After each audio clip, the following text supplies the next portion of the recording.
Journal entries नाम सुनते ही tension होती है क्या? अरे ये अकाउंटिंग का एक बहुत ही ज़रूरी हिस्सा है और आज हम इसे मिलकर एकदम मक्खन जैसा आसान बनाने वाले हैं। पता है, जर्नल एंट्रीज बनाते वक्त ना स्टूडेंट्स अक्सर एक ही गलती बार बार करते हैं। ये एक कॉमन प्रॉब्लम है जिसका सामना लगभग हर कोई करता है, लेकिन आज हम इसका पक्का वाला सोल्यूशन निकालेंगे। 90% स्टूडेंट्स, सोचो कितना बड़ा नंबर है ये। लेकिन टेंशन की कोई बात नहीं है। आज का हमारा मिशन ही यही है कि हम इस 90% से निकलकर उस 10% में आएं जो इसे एकदम सही करते हैं, वो भी फुल कॉन्फिडेंस के साथ। तो सवाल ये है कि इसका सोल्यूशन क्या है, और यकीन मानिए सोल्यूशन बहुत ही सिंपल है। सब कुछ डेबिट और क्रेडिट के बस एक बेसिक से नियम पर टिका है। एक बार ये नियम दिमाग में बैठ गया ना, तो सब कुछ क्रिस्टल क्लियर हो जाएगा। तो ये रहा वो सिंपल सा नियम। डेबिट मतलब जो बिजनेस में आया और क्रेडिट मतलब जो बिजनेस से गया। बस, सच में बस इतना ही है। यही वो मास्टर की है जिससे जर्नल एंट्री का हर ताला खुल जाएगा। इसको अच्छे से याद कर लो। चलो, अब बातें बहुत हो गई। इस नियम को ना एक रियल लाइफ एग्जाम्पल से समझते हैं। शुरू करते हैं एक बिल्कुल सिंपल सी कैश परचेज से। तो ये रहा हमारा पहला ट्रांजैक्शन। राजू ने 5,000 रुपए कैश से फर्नीचर खरीदा। चलो अब इस पर अपना गोल्डन रूल लगाते हैं। ठीक है, तो इसको ना स्टेप बाय स्टेप तोड़ते हैं। पहला सवाल, बिजनेस में आया क्या? जवाब मिला फर्नीचर। दूसरा सवाल, बिजनेस से गया क्या? जवाब है कैश। अब बस अपना नियम लगा दो। जो आया यानी फर्नीचर, वो हो गया डेबिट, और जो गया यानी कैश, वो हो गया क्रेडिट। सिंपल।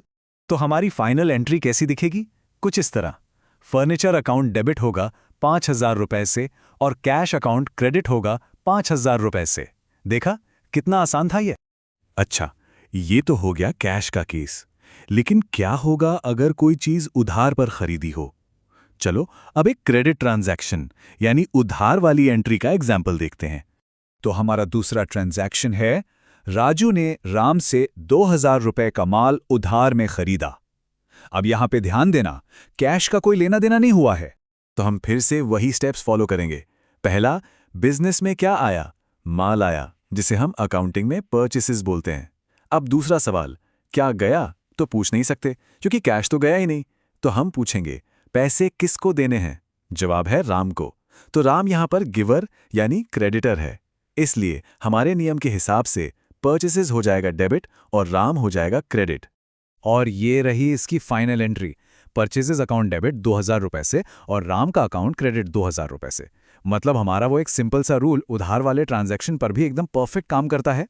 तो अब कैश और क्रेडिट दोनों तरह की एंट्रीज का बेसिक नियम तो समझ आ गया है। अब बारी है इसको प्रैक्टिस करके पक्का करने की।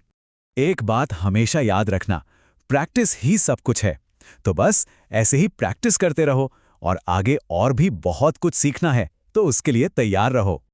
और जाते जाते दिमाग की बत्ती जलाने के लिए एक सवाल। सोचो, अगर राजू ने यही 5,000 वाला फर्नीचर कैश में बेचा होता तो उसकी जर्नल एंट्री क्या बनती? डेबिट और क्रेडिट का वही नियम लगाकर सोचो।